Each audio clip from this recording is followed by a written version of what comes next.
Abraham's journey begins in the ancient city of Ur, a bustling metropolis where people worship many gods. But unlike the rest, Abram hears the voice of one true God, Yahweh, calling him out of his comfort zone. God says to Abram, "Leave your country, your people, and your father's household and go to the land I will show you. I will make you into a great nation, and I will bless you. I will make your name great, and you will be a blessing. I will bless those who bless you, and whoever curses you, I will curse, and all peoples on earth will be blessed through you." Imagine the weight of this command. Abram is asked to leave everything he knows behind: his home, his relatives, and his familiar surroundings. But what does Abram do? He obeys without hesitation. He takes his wife Sarai, his nephew Lot, and all their possessions, and sets out for an unknown land with complete trust in God's promise. As they journey, the vast desert stretches out before them. Abram doesn't know where he's headed, but he has faith. He builds altars along the way to worship God, marking the land where God appears to him. He has promised that his descendants will inherit the land of Canaan, a place that Abram has never known, but he trusts in God's word. The journey is filled with uncertainty, but Abram holds on to his faith. During the journey, famine strikes the land, and Abram and Sarai are forced to go down to Egypt to survive. Abram, afraid that the Egyptians might kill him because of Sarai's beauty, tells her to say she is his sister. Pharaoh takes Sarai into his palace, but God intervenes, sending plagues on Pharaoh's household. Pharaoh confronts Abram, who admits the truth. Despite Abram's mistake, God protects him, and they leave Egypt with great wealth. This event shows that even Abram, a man of great faith, struggled with fear and uncertainty, but God remained faithful. Abram grows older, and he still has no children. He begins to question God's promise. How could he become the father of nations if he has no heir? One night, God speaks to him again, saying, "Do not be afraid, Abram. I am your shield, your very great reward." But Abram is troubled. "Sovereign Lord," he says, "what can you give me since I remain childless?" God responds with a powerful image. He tells Abram to look up at the sky. "Look at the stars," God says. "If indeed you can count them, so shall your offspring be." This moment is one of great intimacy between God and Abram. Abram believes God, and this faith is credited to him as righteousness. It's a turning point where God seals his promise with Abram through a covenant. God instructs Abram to prepare a sacrifice, and in a vision, Abram sees a smoking fire pot and a blazing torch passing between the pieces of the sacrifice, signifying that God himself is binding the promise. This event is not just a promise for Abram, but for all generations. The covenant is sealed, and Abram is assured that his descendants will inherit the land. Years pass, and still, Abram and Sarai have no children. Sarai, losing hope, gives her servant Hagar to Abram to bear a child on her behalf. This was common practice at the time, but it leads to tension and conflict within the household. Hagar becomes pregnant with Abram's child, but Sarai, feeling jealousy and resentment, mistreats her. Hagar flees into the desert, but God meets her there.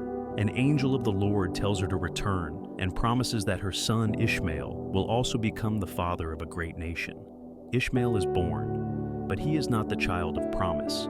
Still, God's blessing extends to him, showing that even when humans make mistakes, God's grace abounds. At 99 years old, Abram is visited by God once again.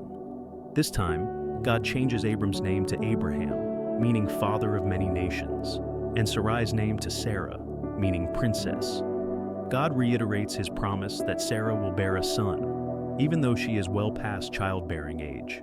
Abraham laughs at the thought, but God assures him that nothing is impossible. The angel of the Lord visits Abraham and Sarah, overhearing the promise that she would have a child, laughs to herself. "After I am worn out and my Lord is old, will I now have this pleasure?" God responds, "Is anything too hard for the Lord?" It's a powerful reminder that God's promises do not rely on human limitations. Soon after, God informs Abraham that he plans to destroy the cities of Sodom and Gomorrah due to their wickedness.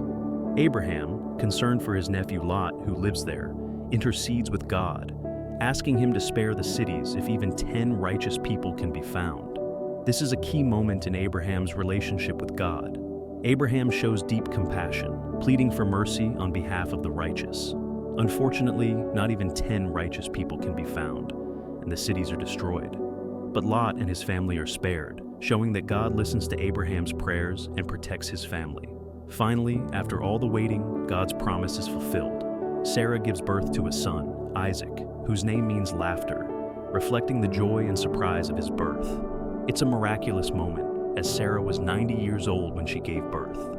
Abraham and Sarah's long journey of faith culminates in the birth of the child God had promised them. Isaac's birth brings joy, but it also brings tension. Hagar and Ishmael are sent away to prevent conflict between the two sons.